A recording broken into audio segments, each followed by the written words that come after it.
Hello, welcome back to my channel study in same exclusive. আমার প্রিয় viewers, আপনাদের সকলকে আবারও একবার স্বাগত জানাই আমার এই স্টাডি ইন সেম এক্সক্লুসিভ চ্যানেলে। এবং আমরা আবার নতুন একটি ভিডিও নিয়ে আপনাদের সকলের সামনে হাজির হয়েছি। লেসন ওয়ানের যে চ্যাপ্টার নিয়ে আমরা আলোচনা অলরেডি করে নিয়েছি, দুটি topic, Indian super in cricket, এই চ্যাপ্টারটি নিয়ে, এই লেসনটি নিয়ে আমরা দুটি টপিক অলরেডি আমাদের আলোচনা করেছি। যে সমস্ত ভিউয়ার্স ওই ভিডিওটি দেখেননি, তোমাদের প্রতি কাইন্ডলি অনুরোধ ওই দুটি ভিডিও দেখে আসুন, তাহলে আপনাদের সম্পূর্ণ কনসেপ্ট পরপর ক্লিয়ার হয়ে যাবে। তো আজ আমরা যে টপিকটি আলোচনা করব পার্ট 3, এই লেসনটির পার্ট 3 নিয়ে আমরা কিন্তু আলোচনা করব।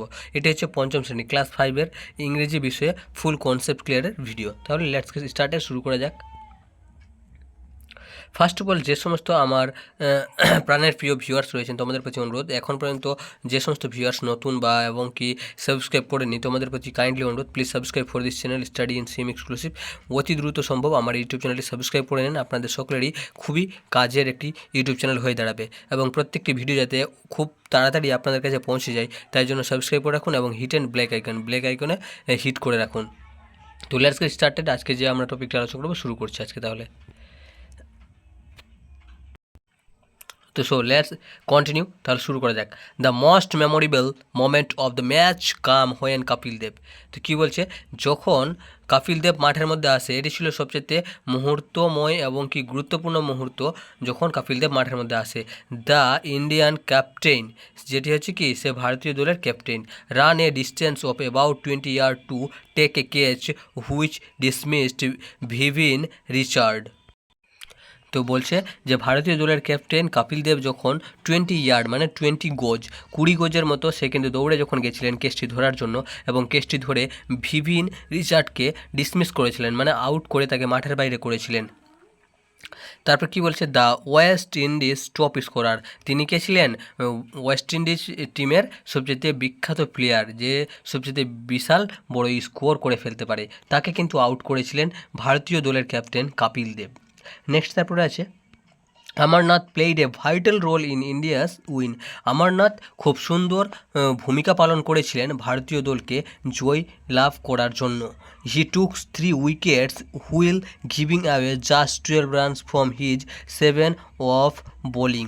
তো বলছে সে কী করেছিল, 7 ওভারের মধ্যে 12 রান দিয়ে 3টি উইকেট সংগ্রহ করেছিলেন। কে করেছিলেন? Amarnath. He was declared the man of the match for his all-round performance. তাকে কিন্তু এই খুব সুন্দর খেলার জন্য, এত সুন্দর পারফরমেন্স দেওয়ার জন্য তাকে ম্যান অফ দ্য ম্যাচ হিসেবেও ঘোষণা করেছিলেন, ডিক্লেয়ার্ড করেছিলেন।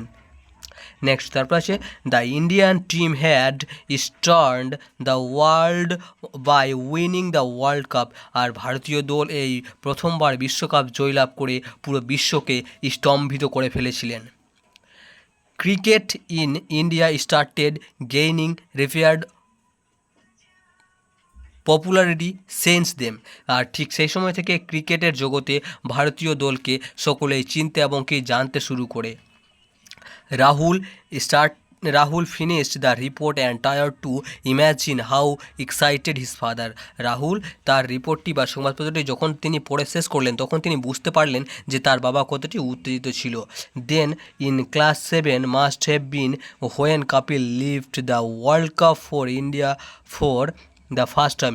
যখন প্রথমবার কপিল দেব ভারতের হয়ে বিশ্বকাপ জয়লাভ করেছিলেন, তখন তার বাবা সপ্তম শ্রেণীতে পড়তেন, এবং ঠিক সেই সময় তিনি কতটা উত্তেজিত হয়েছিলেন, তখন সেই কথাটা কিন্তু রাহুল বুঝতে পারলেন রিপোর্টটা পড়ার শেষে।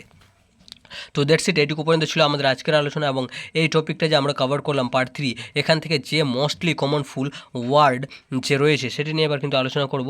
আমাদের ইংরেজি বলতে এবং শিখতে যে যে সমস্ত ওয়ার্ড আমাদের বেনিফিশিয়াল হয়ে থাকে, সেই সমস্ত ওয়ার্ড নিয়ে আলোচনা করবো। সেটিকে দুটি পার্টে ভাগ করা হয়েছে, একটা হচ্ছে পার্ট 1 এবং একটা হচ্ছে পার্ট 2।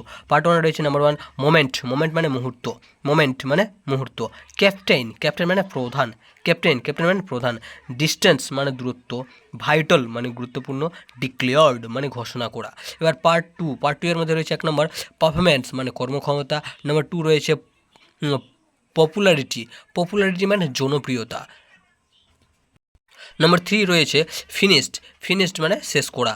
নাম্বার 4 রয়েছে এক্সাইটেড, এক্সাইটেড মানে উত্তেজিত। আর and number at last number fifth রয়েছে ফার্স্ট টাইম মানে প্রথমবার, ফার্স্ট টাইমের প্রথমবার। তো দ্যাটস ইট, এটুকু পর্যন্ত ছিল আমাদের আজকের মূল আলোচনা, এবং এরপরে নেক্সট কি রিলেটেড ভিডিও চান আপনারা অবশ্যই কমেন্ট করে জানাবেন। এবং thank you for watching this video. আমার এই ক্ষুদ্র ভিডিওটি যদি আপনাদের একটু হলেও সাহায্য হয়ে থাকে তাহলে অবশ্যই চ্যানেলটিকে লাইক করবেন, সাবস্ক্রাইব করবেন, এবং অবশ্যই একটি করে কমেন্ট করে যাবেন। সকলের কাছে অনুরোধ, অবশ্যই কমেন্ট করবেন। এবং এখনও পর্যন্ত যে সমস্ত আমার প্রিয় ভিউয়ার্স রয়েছেন এখনও পর্যন্ত সাবস্ক্রাইব করেনি, তোমাদের প্রতি কাইন্ডলি অনুরোধ, please subscribe for this channel study in sim exclusive and hit in black icon. সত্যি একটি খুবই গুরুত্বপূর্ণ ইউটিউব চ্যানেল হয়ে দাঁড়াবে আপনাদের সকলের জন্য। Please subscribe for this channel. Thanks lot, have a good day, nice to meet you. দেখা হচ্ছে আবার আপনাদের সকলের সামনে নতুন একটি ইনফরমেটিভ এবং নতুন একটি গুরুত্বপূর্ণ ভিডিওর সাথে। তো আজকের জন্য এটুকুই। Thanks lot, have a good day, nice to meet you. সকলকে আন্তরিক ধন্যবাদ।